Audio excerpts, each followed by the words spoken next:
walking through the store like that, following my dad's lead, was one of my favorite childhood games. My dad would cue my sister and I on the time and the place.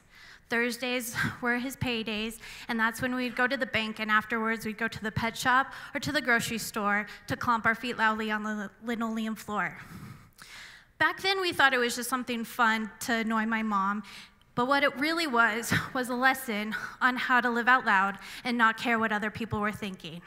It was also a lesson on self-confidence and committing to a joke.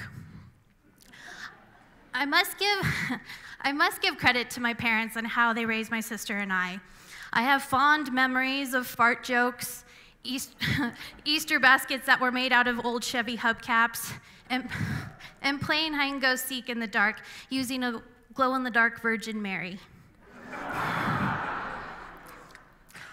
I was a tomboy and a self-proclaimed weird kid, and I was often the only girl on fishing trips with my dad and his buddies.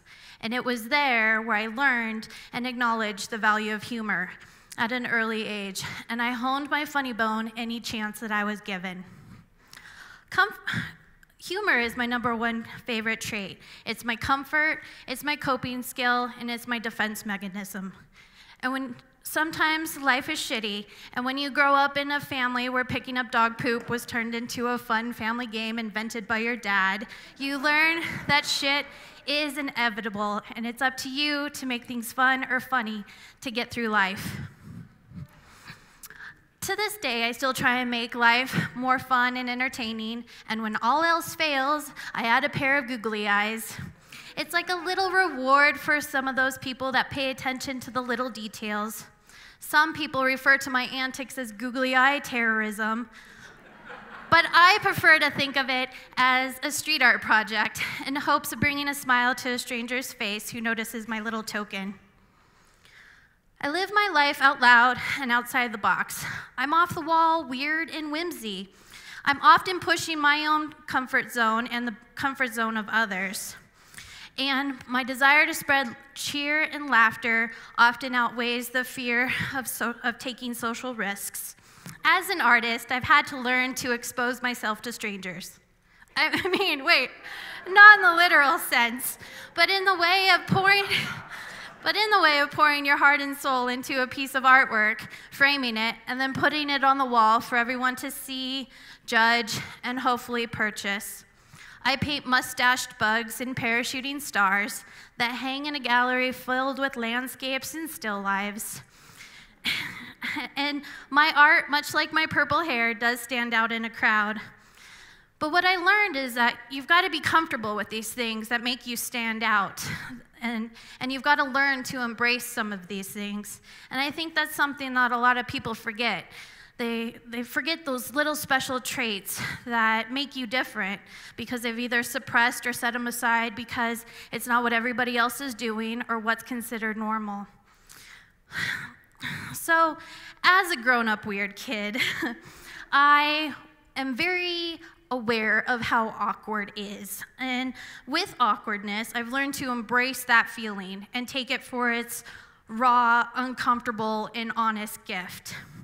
And with my lessons of living out loud and embracing awkwardness and also sharing vulnerability, I've had an experience lately that's really taught me a lot about myself. And I push my own boundaries and I open myself up and share it with others in hopes to inspire others. A few months ago, I had a friend come into the gallery in which I work, and he sat down and he said, "Kerri, you need to apply to be a TEDx speaker." And I'm like, "What? Are you high?" And he's like, no, I just think that you would be a great TEDx speaker. And I said, "Well, why?" He goes, "Well, you're the funniest person on Facebook." Well, what am I supposed to do? Get up there and just read my Facebook statuses? And he goes, "I don't care what you do. Just go home, write it up, and submit it." So that's exactly what I did. And I got chosen, amazingly, and here I am.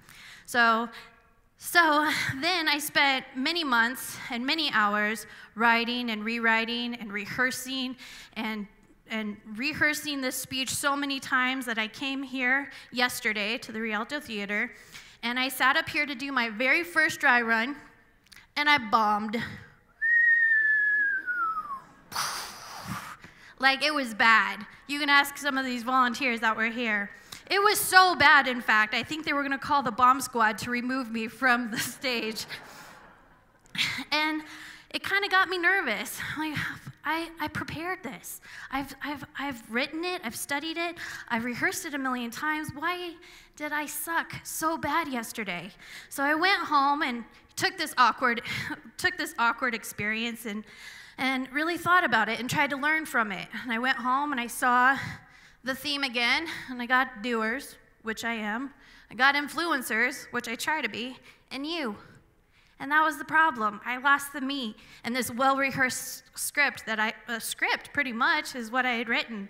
And so what I decided is to once again come up here and just share this experience with you, because I think a lot of people don't want to share this. Because like I said, awkwardness is a raw, uncomfortable, and honest gift.